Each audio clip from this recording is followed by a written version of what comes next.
Hi, this is Kali Persall, editor of Institutional Investing in Infrastructure, and I'm joined today by Chris Kane, CIO of the CIG Companies. We're going to talk about solar and a little bit about hydrogen. But first, Chris, can you just kick us off with an introduction of yourself and your role at CIG? My name is Christopher Kane, and I'm the Chief Investment Officer at CIG Companies.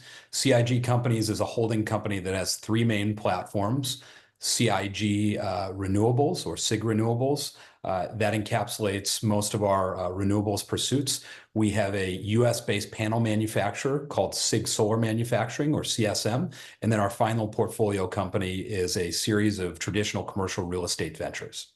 Fantastic. So what are some of the main challenges you're seeing in terms of current solar production in the industry, and how are you working on overcoming those?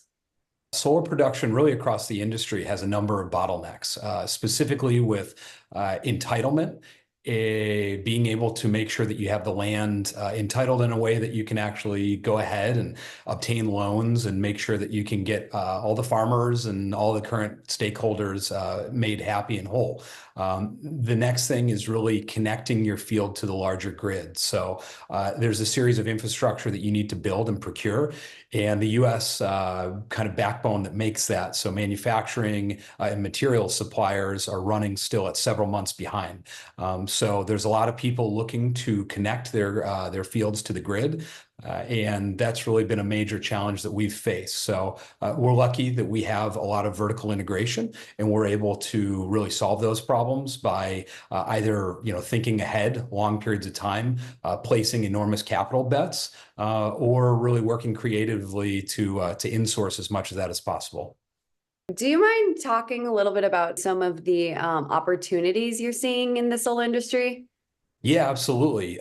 There's a lot of opportunity that was really created, a number of years ago when fundamentally solar became very economically viable. That's been furthered by the 2022 Inflation Reduction Act.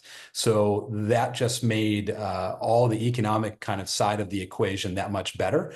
We're also seeing really new entrants right now who are getting in with innovative technology and really scale in order to be able to put that out into the field. So our opportunity at CIG, working through our CIG Renewables portfolio, is really kind of putting together capital stacks in a way and really bringing together parties that wouldn't have worked on, call it grid scale infrastructure a couple of years ago, and really deploying them in a way that makes it fast and easy. Certain innovations really on the financing side, and then certain innovations really on the technology have all come together. And that's just underpinned by a really solid regulatory environment, both in Texas and the larger US.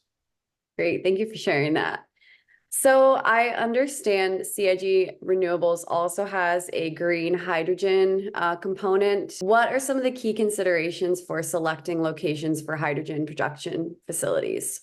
Yeah, absolutely. Green hydrogen is really exciting because it really offers the ability to do a lot of things fundamentally. So whether it's from making sustainable aviation fuel to having kind of a thermal source of heat, in heavy industrial processes, or for a host of other applications, potentially like fuel cells. We think that there's a big future there.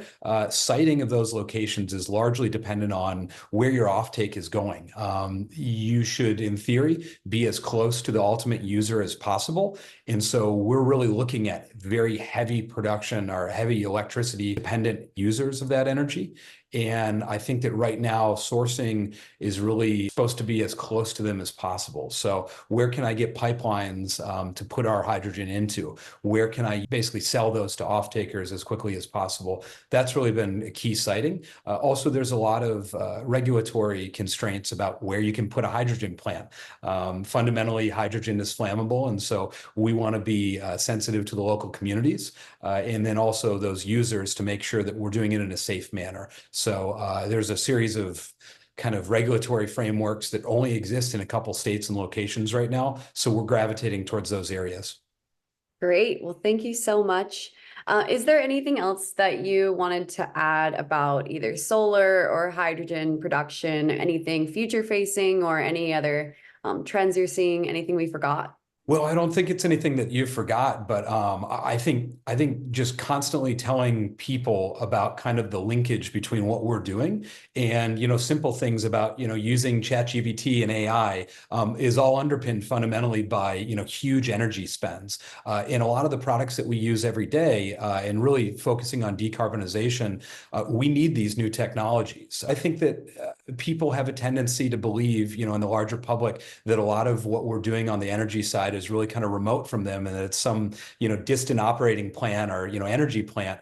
And I would say that whether it's the chemicals that we put on our fields to get fresh food, whether it's getting fresh water, those are huge users of energy. Our iPhones and our ability to quickly book a flight or go to a concert, or have a ticket pop up on your phone, or really even do a credit card transaction are all really directly linked to what we're doing. I think that everybody really has a stake in this. And so to the degree that the larger public can really understand that, getting these projects in their communities can be not only very helpful for them in the tax base, but it really has a day-to-day impact on, clicking on Instagram or social media or going and, generating a Word doc at work. It can seem abstract in the beginning, but more and more of what we're doing really has a day-to-day impact on how people are living their lives.